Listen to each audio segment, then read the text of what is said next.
Sid Barnes ने 100 से भी ज्यादा साल पहले जो किया, क्रिकेटर टी20 के पेशेवर युग में भी नहीं करते। टी20 क्रिकेट का सीजन है। ये टी20 वर्ल्ड कप की बदौलत हर चर्चा में टी20 क्रिकेट का मिजाज है।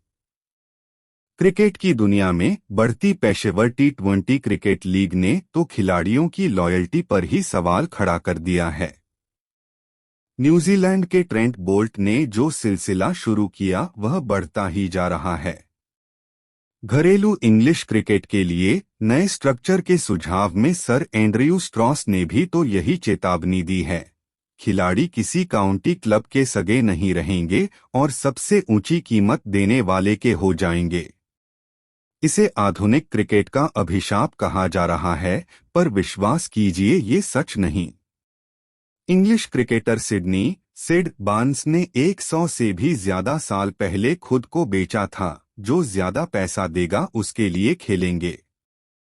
सिड बार्न्स कोई साधारण गेंदबाज नहीं थे।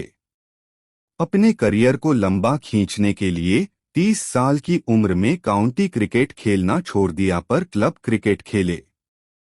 बार्न्स की स्टॉक बॉल लेग ब्रेक थी। बार्न्स ने हमेशा खुद को स्पिनर कहा, पर काफी तेज फेंकते थे। कीपर अक्सर स्टंप्स से कुछ गज पीछे खड़े होते थे और अपनी गेंद पर 3 स्लिप तक लगा देते थे। उनकी कुछ बड़ी उपलब्धियां। Test record. पहले वर्ल्ड वॉर से पहले 27 टेस्ट में 16.43 पर 189 विकेट। एक टेस्ट सीरीज में सबसे ज्यादा विकेट का रिकॉर्ड 1913 से 14 में दक्षिण अफ्रीका में 4 टेस्ट में 49 विकेट। आज तक किसी और ने बार्न्स की तरह प्रति टेस्ट 7 विकेटों का औसत नहीं निकाला है। अगर एंडरसन की तरह ढेरों टेस्ट खेले होते तो शायद 1000 से ज्यादा विकेट उनके नाम होते। कितने बेहतरीन थे इसका अंदाजा इसी बात से लगाया जा सकता है कि 1928 में वेस्टइंडीज और 1929 में दक्षिण अफ्रीका ने इंग्लैंड टूर के दौरान भी उन्हें इंग्लैंड में सबसे अच्छा गेंदबाज गिना था, हालांकि तब उम्र 50 साल से ज्यादा थी। कहते हैं कुल मिलाकर उनके नाम 6000 से ज्यादा विकेट थे। इंटरनेशनल सीनियर क्रिकेट से दूर जाना कोई आसान नहीं, पर बार्न्स ने पैसे को देखा। हालात कभी कभी कुछ और हो जाती हैं पैसे की वजह से। श्रीलंका, वेस्टइंडीज, ऑस्ट्रेलिया और इंग्लैंड के कई क्रिकेटर दक्षिण अफ्रीका के रिबेल टूर पर गए 1980 के दशक में, जब वहां खेलने पर प्रतिबंध था। कई क्रिकेटर केरी पैकर सर्कस में गए। ये भी पैसे का लालच था। बार्न्स 1914 और 1927 के बीच फर्स्ट क्लास क्रिकेट नहीं खेले, 2 सीजन माइनर काउंटियों के लिए और 9 सीजन वेल्स के लिए खेले।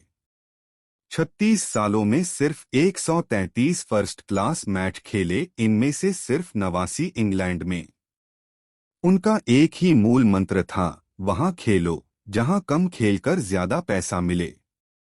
मसलन जब लैंकशायर एक हफ्ते की क्रिकेट के लिए 3 पाउंड देते थे और चर्च ने सिर्फ शनिवार को खेलने के लिए उससे 2 गुना पैसा दिया, तो वे उनके हो गए।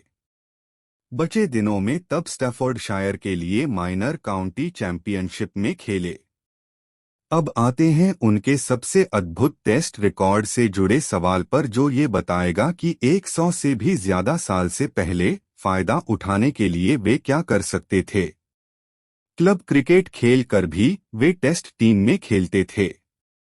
1911 से 12 में जब इंग्लैंड ने ऑस्ट्रेलिया में एशेज जीती, तो बार्न्स ने 22.88 औसत से 34 विकेट लिए। अगले सीजन में टेस्ट क्रिकेट के ट्रायंगुलर में 39 विकेट 10.35 औसत से।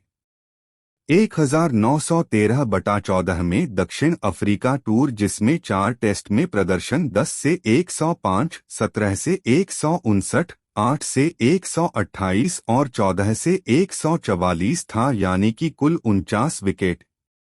ये 5 टेस्ट की सीरीज थी, पर वे पहले 4 टेस्ट खेले। आखिरी टेस्ट क्यों नहीं खेले? क्रिकेट की किताबें इस सवाल का सही जवाब नहीं देती।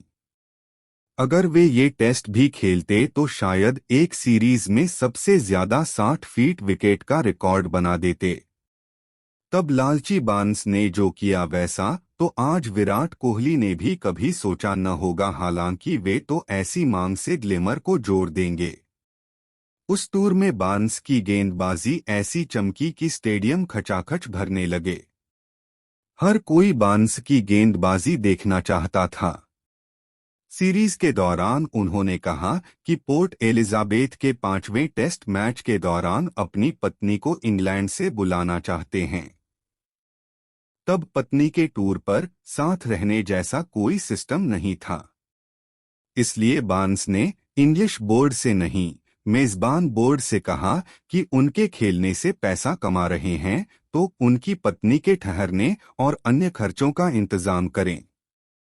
दक्षिण अफ्रीका ने इनकार कर दिया। इस पर बार्न्स ने टेस्ट खेलने से इनकार कर दिया। इससे इंग्लैंड वाले उनसे नाराज हो गए और बार्न्स को फिर कभी टेस्ट नहीं खिलाया।